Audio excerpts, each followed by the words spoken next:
Banyarwandakazi, reka nongere mbasuhuze mbifuriza kugubwa neza. Rero nijye tuba tubagezaho amakuru yacu agiye atandukanye avugwa hirya no hino mu mpande enye z'isi. Rero kuri uyu munsi umunsi washize tariki 29 z'ukwezi kwa 9 2024 nibwo Minisitiri w'Intebe Edouard Ngirente yashimangiye ko u Rwanda rutazigera na rimwe rujenjekera amadini yimitse inyigisho ziyobya Abanyarwanda. Asaba rero amadini kuyahagurukira kuko rero abavangira. Yabigarutse rero mu giterane cya Rwanda Shima Imana cyabaye kuri iki cyumweru tariki 29 Nzeri 2024 kibera muri Stade Amahoro. Minisitiri w'Intebe rero Dr Edouard Ngirente wari uhagarariye Perezida Paul Kagame yabanje kugeza ku bakitabiriye intashyo yahawe n'umukuru w'igihugu, aho yaje kubagira ati: naje hano mbafitiye ubutumwa bwa nyakubahwa Perezida wa Repubulika, ari nawe naje mpagarariye muri uyu muhango. Ndagira ngo rero mbagezeho umuhango, ndagira ngo mbagezeho n'intashyo za Perezida wa Repubulika. Yambwiye ngo mbaramutse cyane kandi akaba yasabye kubashimira ku butumire mwamugejejeho. Minisitiri w'Intebe Edouard Ngirente yahise akomoza kuri amwe mu madini afite imigirire idahwitse kandi igamije kuyobya Abanyarwanda. Ati: twabonye amadini amwe abuza abantu kwivuza kwa muganga, akababwira ko kwivuza ari icyaha, ko kwiga ari icyaha, ko kujya mu ishuri ari icyaha. Twabonye rero amadini abuza abantu kwitabira umurimo. Twabonye amwe abwira abana gutandukana n'ababyeyi babo ngo ko bashobora kuba ari abanyabyaha. Minisitiri w'Intebe Dr Edouard Ngirente rero yavuze ko nubwo amadini menshi mu Rwanda, ati rwose nk'ubwo amadini menshi mu Rwanda akora neza kandi afite inyigisho nzima, ariko u Rwanda rwo rutazigera rwemerera amadini ayobya Abanyarwanda. Yagize ati: ni nka kwa kundi umwana umwe agatukisha bose, ariko rero turabizi ko amadini menshi akora neza. Gusa icyo tudakwiye kwemera ni ayo madini yaza kuyobya Abanyarwanda, ababuza kwitabira gahunda z'igihugu, ababuza no kwiteza imbere ubwabo. Yasabye rero ubufatanye mu kurwanya amadini y'abagendera ku nyigisho zigamije kuyobya Abanyarwanda, ndetse asaba ubufatanye bw'amadini mu kurwanya ko abantu basengera ahashyira ubuzima bwabo mu kaga. Aho yaje kubagira ati: turasaba gukomeza kurwanya abashobora kuba batuvangira twese bazana inyigisho z'ibinyoma zababuza kwiteza imbere. Nabwo rero ntabwo twifuza ko muri iki gihe Abanyarwanda basengera ahantu hashobora gushyira ubuzima bwabo mu kaga.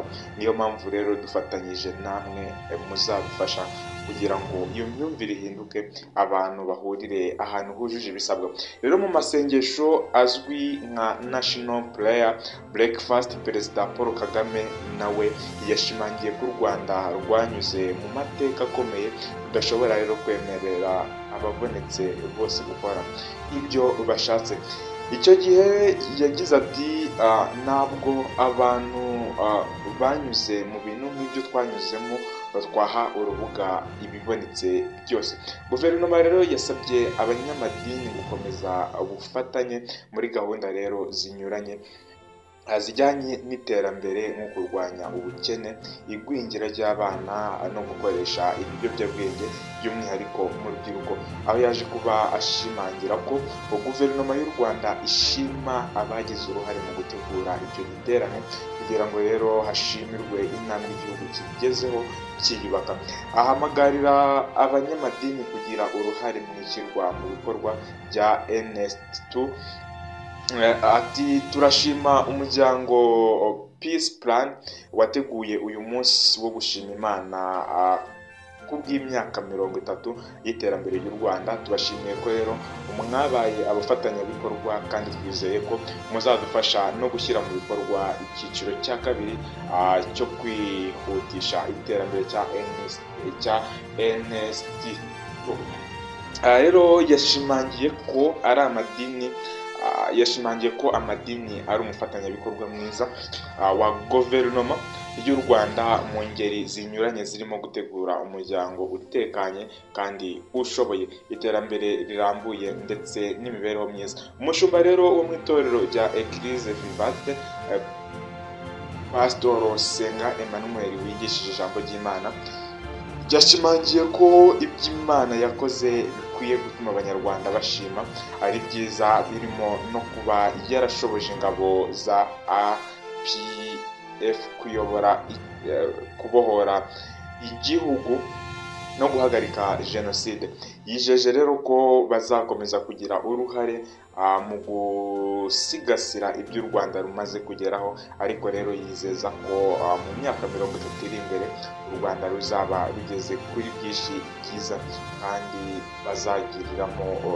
bazabigiramo n'uruhare. Umuyobozi mukuru rero wa Peace Plan y'u Rwanda akaba n'umushumba mukuru w'itorero rya Anglican ry'u Rwanda, yitwa Dr. Laurent Mbanda, yashimiye rero ubuyobozi bw'igihugu by'umwihariko Minisitiri w'Intebe witabiriye igiterane cya Rwanda Shima Imana. Yashimangiye ko rero abanyarwanda bafite impamvu nyinshi zo gushima nyuma y'imyaka 30 jenoside yakorewe abatutsi ibaye, aho yabaye mu 1994. Umuhuzabikorwa rero w'igiterane cya Rwanda Shima Imana, Ambasaderi Dr. Charles Murigande, yagaragaje ko yaje kuba agaragaza ko gushima ari umuco mwiza w'abanyarwanda mu gihe umuntu hari icyo yagukoreye, bityo ko rero hari impamvu nyinshi zo gushima Imana. Ambasaderi Dr. Charles kandi yashimye Imana ko yahaye abanyarwanda ijabo mu mahanga, cyane ko nyuma gato ya jenoside yakorewe abatutsi abanyarwanda baterwaga ipfunwe nabo bari bo mu mahanga, ariko kuri ubu bakaba baterwa ishema ndetse n'abanyamahanga bashaka kurwigiraho. Yavuze ko rero nko mu 2000 mu Rwanda hageraga indege 20 gusa mu cyumweru, ariko kuri ubu ngubu zikaba zihagenda ku munsi. Ikirere cy'u Rwanda kikaba gitambukamo indege zirenga 20 ku munsi. Abantu rero bacinye akadiho karahava muri iki gitaramo. Iki giterane cyitabiriwe n'abantu benshi cyane. Abitabiriye iki giterane rero bagize umunezero udasanzwe, umunezero wari wose ku bahanzi n'abitabiriye iyi gahunda. Dr. Ambasaderi Charles Murigande rero yagaragaje impamvu nyinshi zo gushima Imana, mu gihe umuyobozi wa Peace Plan Rwanda Dr. Laurent Mbanda yashimye guverinoma ikorana n'abanyamadini. Pastor Senga Emmanuel niwe wabwirije ijambo ry'Imana muri iki gitaramo.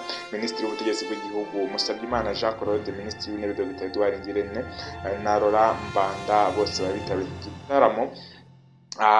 Ni byinshi byaranze iki gitaramo, aho hari abapasiteri, amakorali, abantu b'ingeri zose, abahanzi bari bitabiriye iki giterane. Dr. Edouard Ngirente Mwabimvishara, hari Antoine Cardinal Kambanda nawe yari ari mu bitabiriye iki giterane, mu gihe umuyobozi mukuru wa RGB Doris yari ahari. Minisitiri w'Urubyiruko n'Iterambere ry'Ubuhanzi Dr. Utuma Twishima Jeanne Paul Abdullahi nawe yari yitabiriye. Jehovah Jireh Choir iririmba zimwe mu ndirimbo zayo zakunzwe cyane, nayo yari ihari. Rwose byari ibintu bidasanzwe. Kora subscribe utatubane mu biganiro byacu kuri Muratini, turabakunda cyane. Ciao.